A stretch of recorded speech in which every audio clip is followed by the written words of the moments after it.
Hello दोस्तों, आप सभी का स्वागत है हमारे इस यूट्यूब चैनल एचडी क्रिएशंस पर। ये हमारा react JS related fourth tutorial है और इस वीडियो में हम लोग कंपोनेंट्स के बारे में सीखेंगे कि कंपोनेंट्स क्या होता है, कितने टाइप के होते हैं, किस तरीके से तैयार करना होता है, कंपोनेंट्स क्या काम में हेल्प करता है, इन सब के ऊपर आज हम लोग डिस्कस करेंगे। ठीक है, तो चलिए वीडियो को स्टार्ट करते हैं।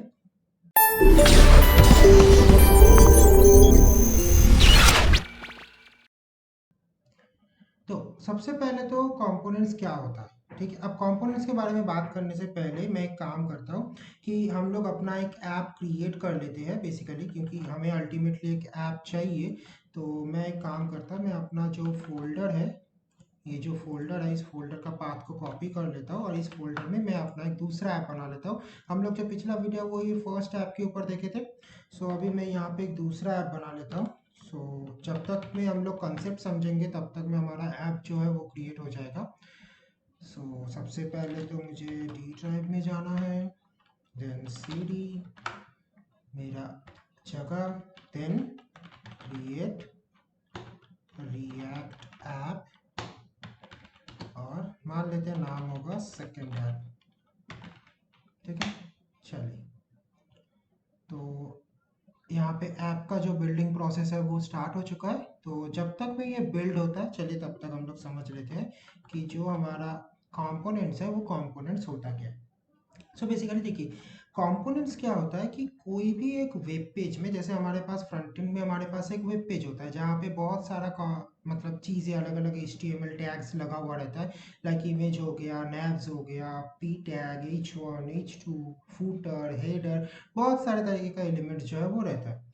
तो बेसिकली जो जो एलिमेंट हमें बार बार यूज़ करने का ज़रूरत पड़ता है, या फिर यू कैन से कि रिएक्ट में नॉर्मली एक वेब पेज के अंदर जितना सारा चीज़ें, मतलब जितना सारा एलिमेंट्स आता है, वो सारे एलिमेंट्स को हम लोग इंडिविजुअली बोल सकते हैं कंपोनेंट्स।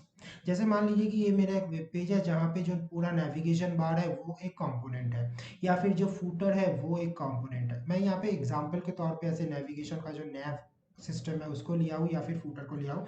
आप कोई भी कंपोनेंट के हिसाब से ले सकते हैं, कोई भी चीज़ का ऐसे कंपोनेंट डिस्कस कर सकते हैं कि बीच में जो ये पूरा बॉडी है वो पूरा बॉडी एक कंपोनेंट है, इस तरीके का। In short I can say कि एक पेज के अंदर जो भी छोटा छोटा पार्ट है वो सारा पार्ट होता है एक एक कंपोनेंट। ठीक है। अब जब कंपोनेंट के ऊपर डिस्कस करेंगे तो कंपोनेंट कितने टाइप का होता है। बेसिकली रिएक्ट में नॉर्मली होता था दो कंपोनेंट, एक है फंक्शनल कंपोनेंट, एक है क्लास कंपोनेंट। बट अभी एक नया टाइप का कंपोनेंट, मतलब कंपोनेंट इन द सेंस नया टाइप का चीज आया है जो है हुक्स, रिएक्ट हुक्स, जिसमें basically functional component and class component दोनों का ही जो पावर है वो मौजूद है। तो बेसिकली हम लोग हुक्स के बारे में बाद में डिस्कस करेंगे, बट फिलहाल टाइप्स में अगर देखा जाए तो बेसिकली दो टाइप का कंपोनेंट आता है। Number one is functional component, number two is class component. Also there is another component that is React hooks, जहाँ पे फंक्शनल क्लास दोनों मर्ज हो गए, बट नॉर्मली ये दोनों अलग होता है। ठीक है। अब फंक्शनल कंपोनेंट किस काम में यूज होता है, या फिर फंक्शनल कंपोनेंट क्या होता है और क्लास कंपोनेंट क्या होता है। फंक्शनल कंपोनेंट बेसिकली डम कंपोनेंट्स है। डम कंपोनेंट्स इन द सेंस ये सिर्फ और सिर्फ डिस्प्ले करता है डेटा को, मतलब सिर्फ स्क्रीन में डेटा को शो करवाने के लिए कंपोनेंट जो है वो कंपोनेंट तैयार होता है। मतलब ये कंपोनेंट को यूज किया जाता है सिर्फ और सिर्फ डिस्प्ले करने के लिए डेटा को। ठीक है।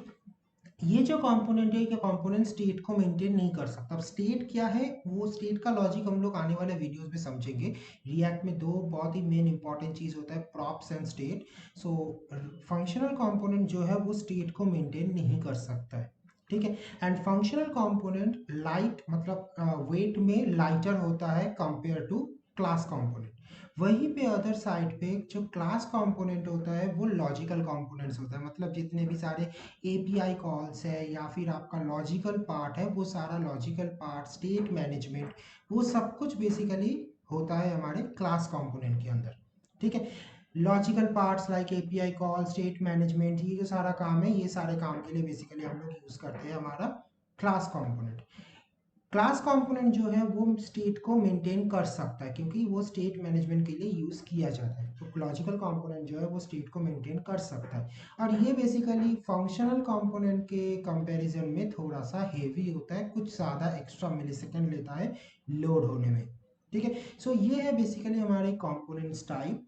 तो चलिए देखते हैं कि हमारा ऐप जो है वो क्रिएट हुआ कि नहीं। हाँ, तो चलिए हमारा ऐप जो है वो क्रिएट हो चुका है। हैप्पी हैकिंग हमें यहाँ पे दिख चुका है, तो हम लोग बता सकते हैं कि हमारा ऐप जो है वो क्रिएट हो चुका है। अभी हमें क्या करना है, सो सिंपली हमें जाना है CD second app and then उसके अंदर जाके हमें करना है npm स्टार्ट। सो हम लोग अपना जो एप्लीकेशन है उसको स्टार्ट करेंगे। सो एक बार बस ये स्टार्ट हो जाए तो देन हम लोग स्टार्ट करते हैं। ओके, तब तक जब तक ये स्टार्ट होता है तब तक हम लोग अपने फोल्डर के अंदर जाके सेकेंड ऐप जो है इसको हम लोग विजुअल कोड में ओपन कर लेते हैं, क्योंकि हमें अल्टीमेटली विजुअल कोड में काम करना है। सो मैं कोड में ओपन कर लेता हूँ। ओके, सो हमारे पास यहाँ पे कोड में ओपन हो चुका है और यहाँ पे हमारा जो ऐप है वो भी सक्सेसफुली रनिंग है। तो जब तक ये नहीं दिख जाता है, ये दिख गया, इसका मतलब हमारा ऐप जो है वो सक्सेसफुली क्रिएटेड हो चुका है। अभी हमारा क्या काम बनता है, नॉर्मली हम लोग क्या करते हैं, ये जो SRC में जितने भी सारी चीज़ें हैं वो सारी चीज़ों का हमें कोई ज़रूरत नहीं है। सो हम लोग इस फोल्डर को कर देंगे डिलीट। एंड इस यहाँ पे एक और हमारे नॉर्मली नाम से SRC नाम से एक फोल्डर बनाएंगे, जहाँ पे हम लोग अपना जो डेटा है उसको तैयार करेंगे। हालांकि इसके अंदर का जो डिटेल्स है वो डिलीट ना करूँ तो भी चलता है, बट स्टिल अभी ये सारा डिटेल्स जो है वो सारा डिटेल्स हमें ज़रूरत नहीं है, तो हमें अभी डिलीट कर देते हैं। जब हम लोग इसको लेके काम करेंगे, समझेंगे, तब हम लोग रख देंगे। तो यहाँ पे हमारा एक नॉर्मल बेसिक फाइल होना चाहिए, जो फाइल का नाम होगा बेसिकली index.js। और यहाँ पे हमारा जो index.html है, index.html में भी बेसिकली कोई भी चीज़ों का ज़रूरत नहीं है। हम लोग सब कुछ हटा देंगे सिवाय टाइटल और div रूट के। सो टाइटल मैं लिख देता हूँ लेट्स से सेकंड ऐप, या फिर कंपोनेंट, ठीक है। सो इतना डिटेल्स हमें ज़रूरत है। और हमारा जो इंडेक्स का फाइल है, वो इंडेक्स का फाइल में बेसिकली हमारा कोड जो है वो शायद ब्रेक हो जाएगा। नहीं, चलिए ब्रेक नहीं हुआ है। सो हमारा जो index.js है, यहाँ पे बेसिकली हमें क्या करना है, हम लोग नॉर्मली क्या करते हैं कि एक यू कैन से कंपोनेंट जैसा, मतलब फर्स्ट जो हमारा फाइल है, जो होम पेज है, उस होम पेज को तैयार करते हैं। सो जहाँ पे हमारा फर्स्ट काम है इंपोर्ट, जस्ट सेकेंड, हाँ, इंपोर्ट रिएक्ट फ्रॉम रिएक्ट, ये उसके साथ हम लोगों को इंपोर्ट करना है import React DOM from React DOM, ठीक है, ये दोनों। देन हम लोग क्या करेंगे, हम लोग यहाँ पे बेसिकली जो रिएक्ट डॉम का एक मेथड होता है, उस रिएक्ट डॉम के एक मेथड तैयार करेंगे, like React DOM dot render. इस मेथड में बेसिकली हमें क्या चाहिए, इस मेथड में हमें सबसे पहले यहाँ पे जो है एक हमें अपना जो फंक्शन है उस फंक्शन को क्रिएट करना है। सो हम लोग यहाँ पे एक फंक्शन क्रिएट करेंगे, that is const let's say app, ये होगा एक arrow function. So bracket arrow curly bracket, जहाँ पे बेसिकली आएगा रिटर्न। ये हमें रिटर्न में देगा एक JSX फाइल, मतलब जावास्क्रिप्ट XML फाइल, जहाँ पे बेसिकली हमारे पास आएगा एक, मैं बस h1 टैग लेता हूँ, लेट्स से रिएक्ट कंपोनेंट्स। सो ये हो गया हमारा रिटर्न। देन हम लोग ये जो रिटर्न है यहाँ पे यही ऐप को बुलाएंगे, ऐप, और ये ऐप जो है ये बेसिकली टारगेट करेगा document dot gate element by ID, नाम होगा रूट। सो ये हमारे रूट में जो है बेसिकली शो होगा। चलिए देखते हैं कि ये हमारे यहाँ पे शो हो रहा है कि नहीं। क्या हमारे इसमें कोई एरर है, कंपाइल सक्सेसफुली, ऐप जो है वो रिएक्ट कंपोनेंट नाम से रिटर्न कर रहा है, कोई गलती नहीं है। ओके, लगता है हम लोग एक बार चेक करते हैं कि एक बार इसको जो भी हमारा ऐप है उसको बंद करके रीस्टार्ट करते हैं, npm स्टार्ट।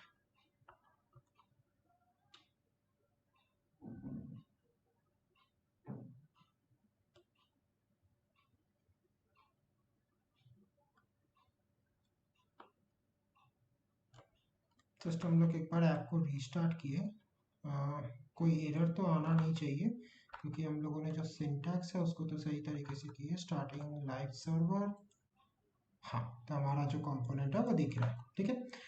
सो एक बार तो बस टेस्ट कर लेते हैं कि अगर मैं रिएक्ट को हटा दूँ और रिकम्पाइल करूँ, या सो हमारा काम जो है वो सक्सेसफुली, हमारा ऐप जो है वो आ चुका है, ठीक है। अब मान लीजिए कि इस ऐप में मुझे क्या क्या चाहिए। अब इस ऐप में मुझे एक हेडर चाहिए, मुझे एक फूटर चाहिए, राइट। और हेडर फूटर के बीच में ये चीज़ आना चाहिए, ठीक है, मतलब एक प्रॉपर ऐप जैसा लुकिंग होना चाहिए। तो अभी हम लोग क्या करेंगे, यहाँ पे हम लोग बेसिकली हेडर फूटर के नाम से एक फंक्शनल कंपोनेंट बनाएंगे। आज हम लोग बेसिकली इस वीडियो में फंक्शनल कंपोनेंट सीखेंगे, तो हम लोग एक फंक्शनल कंपोनेंट बनाएंगे, ठीक है। सो src फोल्डर के अंदर मैं एक और फाइल बनाऊंगा जिसका नाम होगा लेट्स से header.js। यहाँ पे हमें क्या चाहिए, सबसे पहले तो हमें यहाँ पे इंपोर्ट करना है। मैं बेसिकली इसका स्ट्रक्चर बता देता हूँ कि फंक्शनल कंपोनेंट कैसे तैयार होता है। सो हमें बेसिकली सबसे पहले रिएक्ट को इंपोर्ट करना है। रिएक्ट डॉम जो है वो इसमें इंपोर्ट नहीं होगा। रिएक्ट डॉम सिर्फ और सिर्फ इंपोर्ट होगा हमारे मेन कंपोनेंट के अंदर, मतलब जो कंपोनेंट बेसिकली अल्टीमेटली जाएगा index.html में। सो index.html में नेचुरली कौन सा कंपोनेंट जाता है, index.js। सो index.js जो है उसी में हम लोग रिएक्ट डॉम का यूज करेंगे। हम लोग रिएक्ट डॉम को और कोई जगह पे यूज नहीं करेंगे, रिएक्ट डॉम को कोई जगह पे यूज नहीं करेंगे, ठीक है। सो यहाँ पे बेसिकली हम लोग क्या करेंगे, यहाँ पे हम लोग यूज करेंगे। और साथ ही साथ एक और चीज यहाँ पे बता दूं कि रेंडर जो है वो रेंडर सिर्फ और सिर्फ यूज होगा मेन कंपोनेंट के लिए। मेन कंपोनेंट को छोड़ के बाकी जितना भी कंपोनेंट है वो कभी रेंडर नहीं होगा, वो सब होगा एक्सपोर्ट। सो वो सारा कंपोनेंट होगा एक्सपोर्ट, और मेन कंपोनेंट्स के अंदर वो सारे कंपोनेंट्स होगा import. Like you are throwing the ball and someone is catching the ball, right, इस टाइप से। सो बेसिकली यहाँ पे सिर्फ आएगा इंपोर्ट रिएक्ट, देन कॉन्स्ट, बाकी का जो नॉर्मली सिंटैक्स है वो सेम है। कॉन्स्ट कंपोनेंट का नेम लाइक हेडर। सो ये हमारा होगा एक एरो फंक्शन जहाँ पे बेसिकली एक जावास्क्रिप्ट XML फाइल रिटर्न होगा, मतलब रिटर्न मेथड के साथ, बट हम लोग रिटर्न मेथड को बाद में लगाते हैं। उसके बाद हम लोग क्या करेंगे, इस कंपोनेंट को करेंगे export. So export default header, जिस नाम से कंपोनेंट बनाए हैं उस नाम से एक्सपोर्ट कर दिए। अब ये कंपोनेंट बेसिकली रिटर्न क्या करेगा, so the component should return is, मान लेते हैं कि एक हेडर टैग रिटर्न, मतलब एक सेंटर टैग रिटर्न करेगा। सो लेट्स से सेंटर, मैं इसको नेक्स्ट लाइन में लिखता हूँ,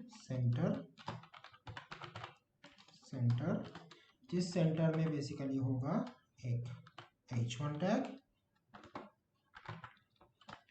जहाँ पे वही रिएक्ट कंपोनेंट,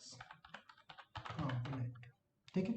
सो अभी हम लोग बेसिकली क्या किए, हम लोग एक हेडर नाम के कंपोनेंट बनाए, जो कंपोनेंट बेसिकली हमें ये h1 टैग जो है वो रिटर्न करेगा, ठीक है। तो हमारा जो index.html है, यहाँ पे बेसिकली हमारा ये वाला जो रिटर्न है, इस रिटर्न के यहाँ पे ये h1 टैग का और कोई ज़रूरत नहीं है, ठीक है। सो हम लोग क्या करेंगे, अभी हेडर जो है ये हमारा कंपोनेंट बन चुका है, इसको हम लोग ऑलरेडी एक्सपोर्ट कर चुके हैं। अब हमें ये हेडर कंपोनेंट को यहाँ पे बेसिकली पहले इंपोर्ट करना है। सो इंपोर्ट हेडर।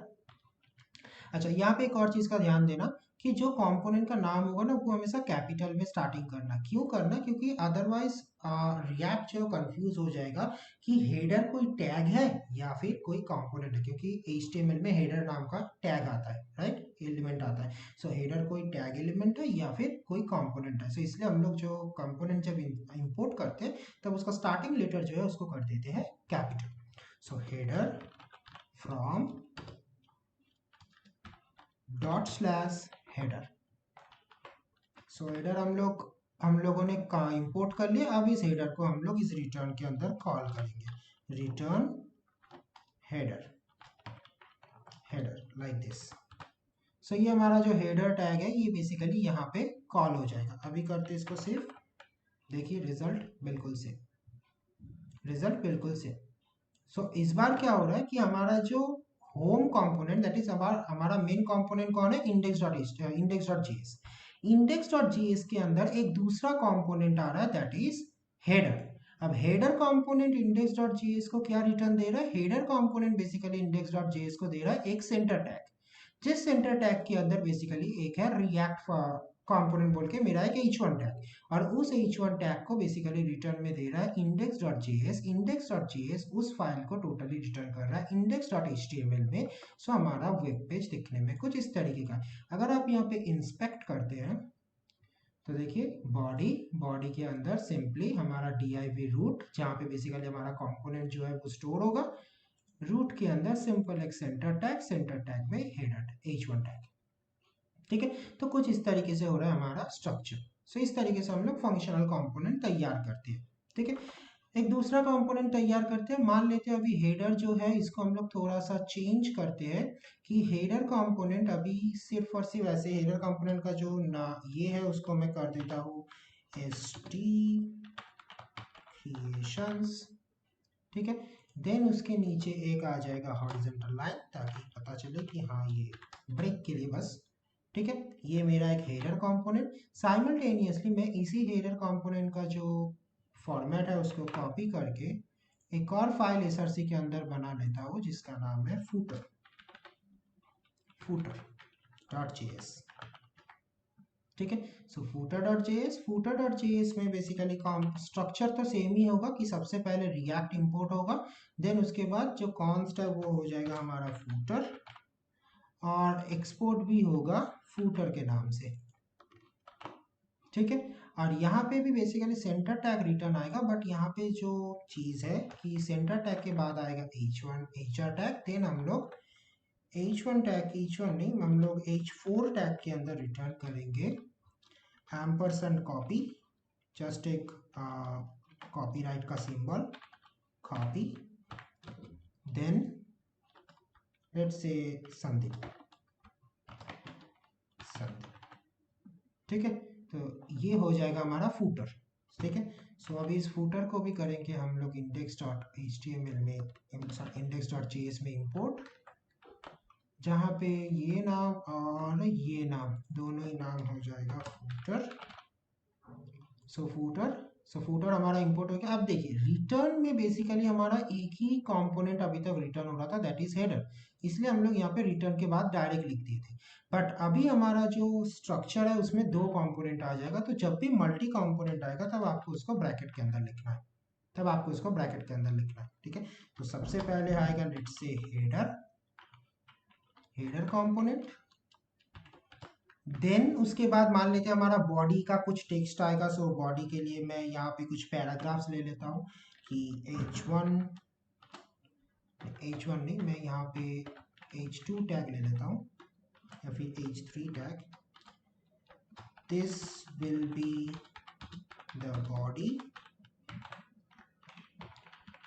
देन यहाँ पे मैं एक p टैग ले लेता हूँ,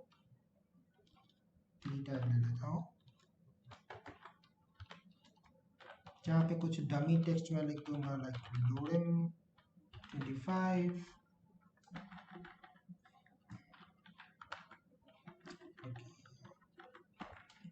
like share subscribe.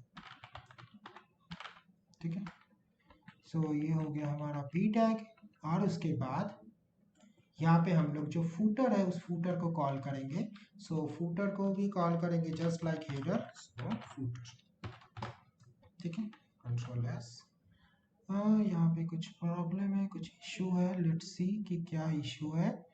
Return okay, यहाँ पे देखिए हम लोगों ने फर्स्ट का क्लास में डिस्कस किए थे कि यहाँ पे जो है basically header multiple tags return हो रहा है। सो नॉर्मली मल्टीपल टैग्स ऐसे रिटर्न नहीं हो सकता, उसको एक रैपर एलिमेंट पे रैप करना पड़ेगा। जैसे कि देखिए यहाँ पे दिख रहा है कि adjacent JSX element should be wrapped in a enclosing tag. So हमें एक इंक्लूजिंग टैग में रैप करना है। सो मैं सिंपली यहाँ पे एक div टैग ले लेता हूँ, div टैग, जो div टैग बेसिकली क्लोज हो जाएगा यहाँ पे। सो ये हो गया हमारा एलिमेंट। ठीक है, अभी देखिए एचडी क्रिएशन, हॉरिजॉन्टल लाइन, ये हमारा क्या है, हेडर पोर्शन। देन उसके नीचे फूटर पोर्शन, देन यहाँ पे this will be your body, आपका जो भी बॉडी होगा वो यहाँ पे जाएगा, मतलब आपका जो भी टेक्स्ट होगा। अब ऐसा नहीं है कि बॉडी को भी ऐसे हो सकता है, बॉडी में भी अलग अलग कंपोनेंट्स अलग अलग फाइल से आ सकता है, अलग अलग कंपोनेंट से। सो वो हो सकता है क्लास कंपोनेंट हो, वो हो सकता है फंक्शनल कंपोनेंट हो, तो कोई भी कंपोनेंट हो, आपका अलग अलग जो कंपोनेंट है वो कंपोनेंट यहाँ पे आएगा। ठीक है, तो बेसिकली इस तरीके से हम लोग जो है कंपोनेंट के जरिए वेब पेज, अपना जो वेब एप्लीकेशन है उसको डिजाइन करना स्टार्ट करते हैं। ठीक है, सो इस वीडियो के लिए इतना ही, मिलते हैं आपसे नेक्स्ट वीडियो में। If you guys like the video, then hit the like button and share the video with your friends and colleagues. Remember, all the download links for sample file and practice file is in video description, so don't forget to check this out. Also, if you are newer in this channel, the subscribe our channel and press the bell icon to get future updates.